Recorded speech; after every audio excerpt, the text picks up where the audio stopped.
going to talk about data encryption installation on D3 Unix. What that is, how to install OpenSSL on AIX and Linux. We are going to be using OpenSSL 1.1.1 in this example and demonstration because it is what is required for D3 10.3.2. OpenSSL has changed their API interface so that we have to change how we interface with OpenSSL.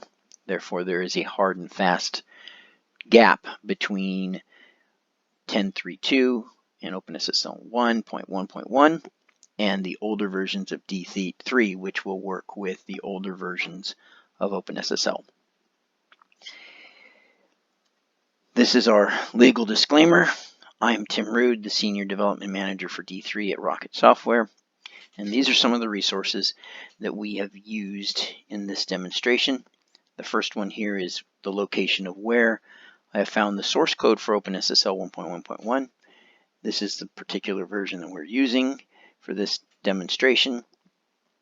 And we have to build it from source code because it is not available yet for AIX in binary format. So the second resource that's listed on this page is where we found some of those resource dependencies. The next page, we have some of these resource dependencies that we ran into.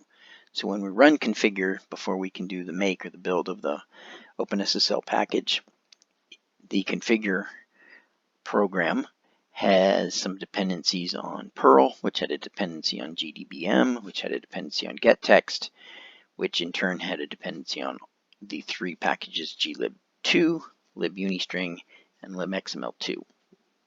So these packages were all downloaded from that second URL and have been put on my machine already through the use of RPM-I to install or -U to upgrade. I tried the I first. If it told me there were files in the way, then I would do U to upgrade to the version that is required. Alright, you can see here that I am on my AIX box. It is version 6.1, and you can also see that I have downloaded the OpenSSL package from the URL that I mentioned earlier. I'm not going to show you that in order to save time. So first of all, we need to unzip the package, and because the tar on AIX does not support the Z option, so we have to do it in two different steps. And then we go ahead and untar it. That just takes a tiny little bit of time. And then we'll CD into that particular directory. And you can see we've got the stuff here. And what we're going to do is we're going to run this configure command. We're going to run the configure with these options. You can see here that we're going to make it a shared object. We're going to compile it on AIX64 with GCC compiler.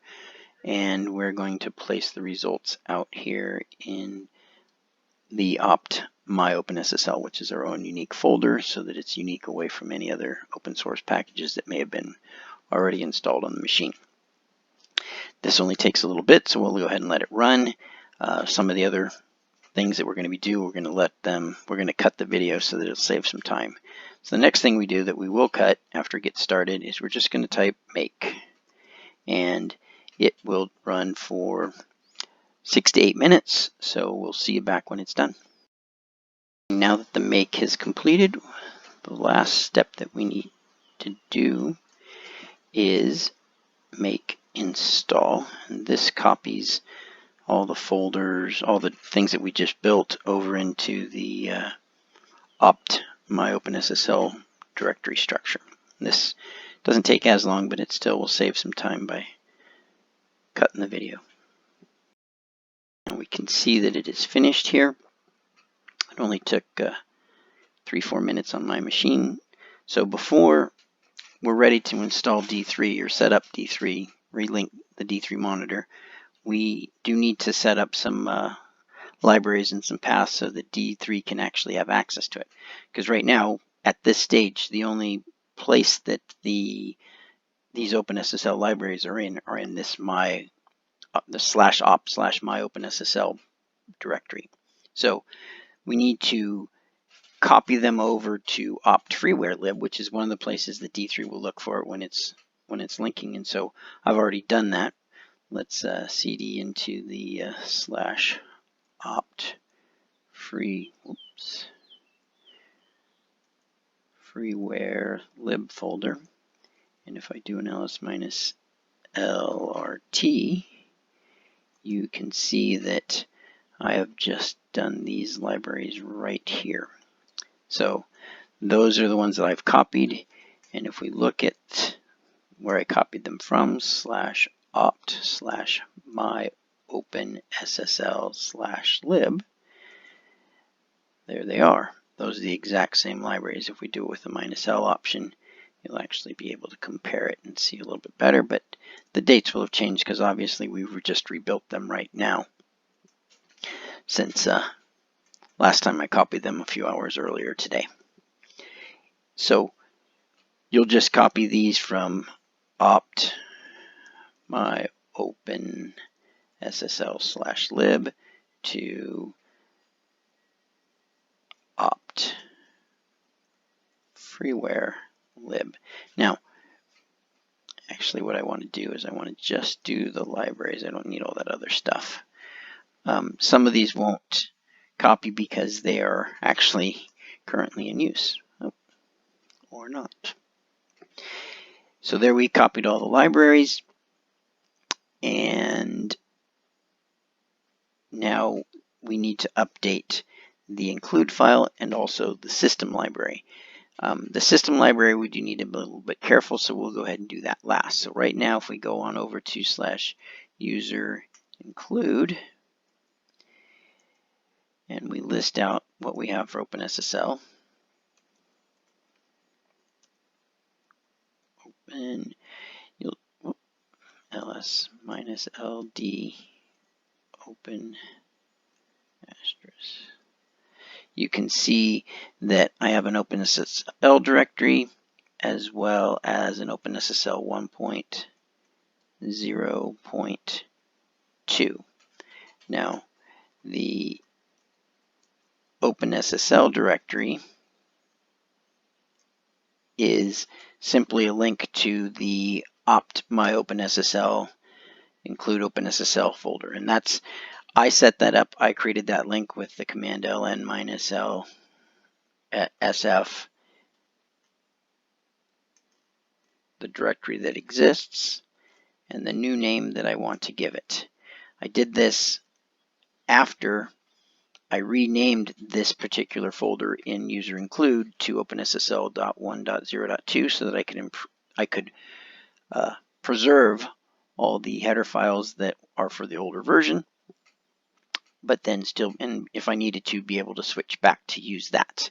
And then running this link command allows it to, the default, to be able to use the 1.1 header files.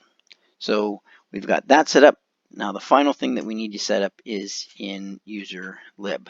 Now I didn't have to do anything with libSSL because libSSL didn't actually exist there, but I did have an issue with the libcrypto. We're going to change to the user lib folder where all that stuff is, and we're going to look at the crypto libraries, libcrypto, so I don't mistype it.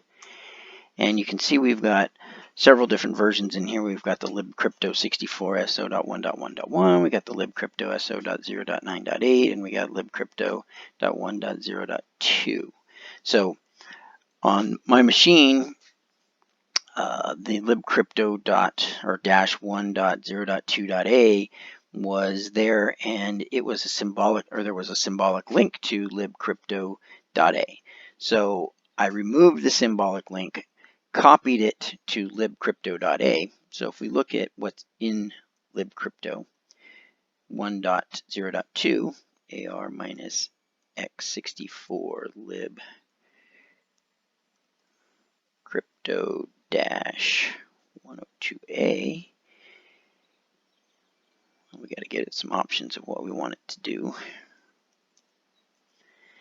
You can see that there is the 098, the 1.00, and the 102 libraries for both 32-bit and 64-bit in here. If we look at the same thing for the new one that I've created, you can see lib0yp.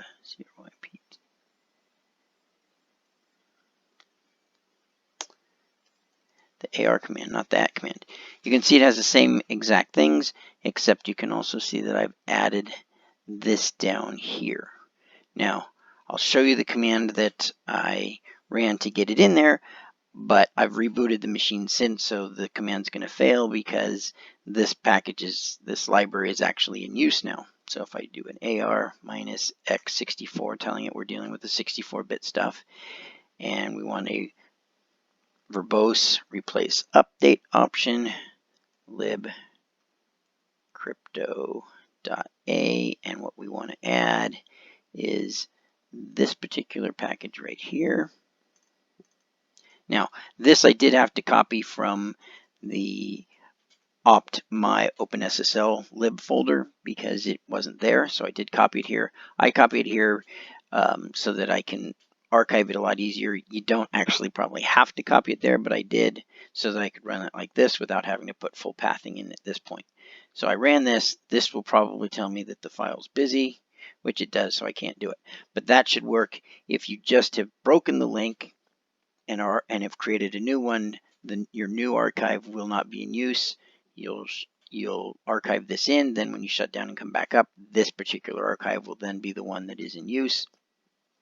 It might behoove you to actually call it something else, remove the link, and then create that link to the other library that you've created. You know, call it libcrypto.1.1.a, and that way you always have a symbolic link that can be somewhat easily removed to be able to do this type of maintenance in the future. I, however, did not do that. I had some difficulty. I actually crashed my machine in doing this, so you do need to be careful when you do this.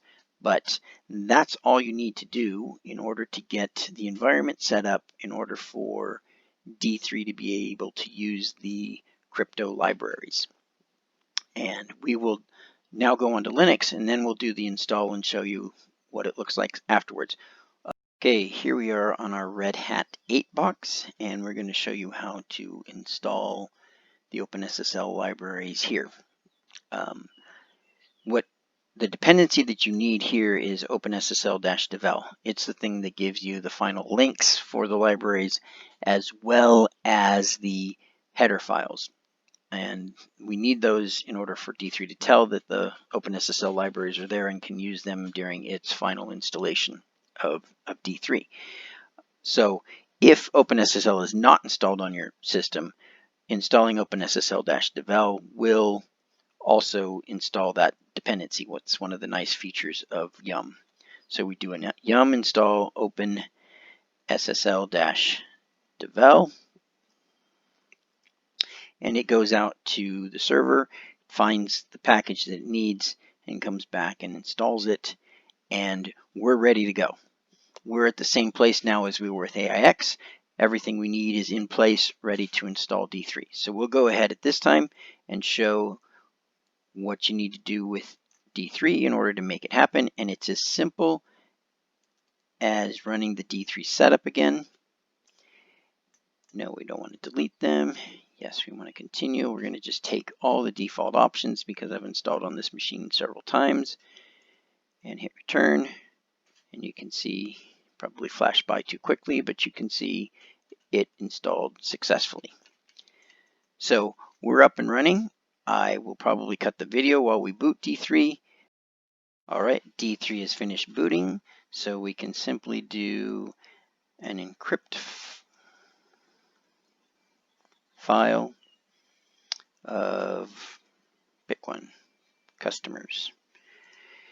And the file's been encrypted. If we look at it, you can see that it's got the DE1 there.